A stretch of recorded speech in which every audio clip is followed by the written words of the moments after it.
வணக்கம் மக்களே.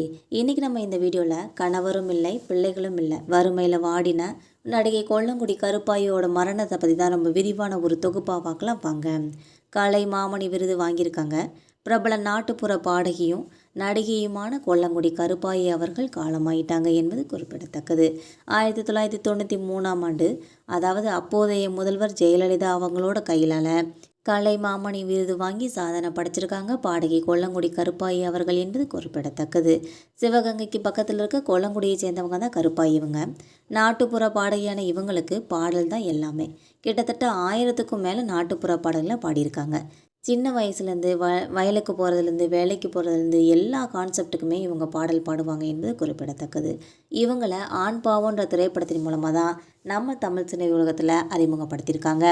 ஆண் பாவம் படத்தில் வி.கே. ராமசாமிக்கு அம்மாவாகவும் பாண்டியராஜனுக்கு பாட்டியாகவும் நடிச்சிருப்பாங்க கொல்லங்குடி கருப்பாயி அவர்கள். இந்த படம் ஹிட் அடித்து கோபாலா கோபாலா ஆயுசு 100ன்னு சொல்லி பல படங்களில் நடிக்கிற வாய்ப்பும் கிடச்சிருக்கு. இதை தொடர்ந்து பட வாய்ப்புகள்லாம் குறைஞ்சி போயிடுச்சு. மேடைகளில் போய் பாடி வந்துட்டு இருந்தாங்க. ஆனால் காலப்போக்கில் அந்த வாய்ப்பும் குறைஞ்சி போயிடுச்சு. இதுக்கப்புறம் வறுமையோட பொடியில் சிக்கி தவிச்சாங்கன்னே சொல்லலாம். சில வருஷத்துக்கு முன்னாடி இடி விழுகிற நிலையில் இருக்கிற ஒரு வீட்டில் தான் வாழ்ந்து வந்திருக்காங்க. தன்னோட அன்றாட வாழ்க்கையை நடத்துறது கூட சிரமப்படுவதாக சொல்லியிருந்தாங்க. பாடகி கருப்பாயி கொடுத்த ஒரு பேட்டியில் இந்த தகவல் ஒரு பேசு பொருளாகவே மாறிச்சு. இதுக்கப்புறமா இந்த விஷயத்தை தெரிஞ்ச நடிகர் விஷால் அவங்களுக்கு உதவி செஞ்சுருக்காங்க. இது மட்டும் இல்லாமல் நடிகர் விஷால் செஞ்ச உதவியால் பாடகி கருப்பாயி அவர்கள் நடிகர் சங்கத்திலையும் ஒரு உறுப்பினராக இருந்திருக்காங்க. 2021ஆம் ஆண்டு விபத்து ஒன்றில் சிக்கி படுகாயம் அடைஞ்சு அதிலேருந்து மீண்டு வந்த நிலையில தான் மறுபடியும் உடல்நிலை குறைவால் உயிரிழந்திருக்காங்க. 99 வயசாகிற பாடகி கொல்லங்குடி கருப்பாயிக்கு கணவரும் இல்லை, குழந்தைகளும் இல்லை.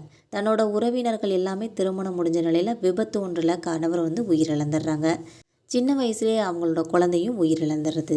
இதனால் தனிமையில் தான் வாழ்ந்து வந்திருக்காங்க கொல்லங்குடி கருப்பாயி அவர்கள். வறுமையிலையும் வாடி வந்திருக்காங்க. இந்த நிலையில் தான் அவங்களோட மரணம் தற்போது பெரிய திரையுலகத்தில் ஒரு பெரிய சோகம்னே சொல்லலாம். இது மட்டும் இல்லாமல் மறைந்த முன்னாள் முதலமைச்சர் ஜெயலலிதா அவங்க கையால் கலை மாமணி விருதையும் வாங்கியிருக்காங்க கொல்லங்குடி கருப்பாயி அவர்கள் என்பது குறிப்பிடத்தக்கது. இவர்கள் ஆண் பாவம், கோபாலா கோபாலா, ஆயுசு 100ன்னு சொல்லி நிறைய வெற்றி படங்களில் நடிச்சிருக்காங்க. நிறைய பட வாய்ப்புகள் வந்துகிட்டே இருந்தாலும் இதுக்கப்புறம் ஒரு கட்டத்தில் பட வாய்ப்புகள் குறையவே மேடைகளில் போய் பாட்டு பாடிட்டு இருந்திருக்காங்க. இதுக்கப்புறமா அதுவும் குறைஞ்சி போயிடுது. அதுக்கப்புறமா தான் வறுமையின படியில் போய் சிக்கிக்கிறாங்க. இதனால் நடிகர் விஷால் அவங்களுக்கு உதவி செய்கிறாங்க. இருந்தாலும் ஒரு கட்டத்தில் ஒரு விபத்தில் சிக்கிடுறாங்க. திருப்பி அதிலேருந்தும் மீண்டு வந்துடுறாங்க.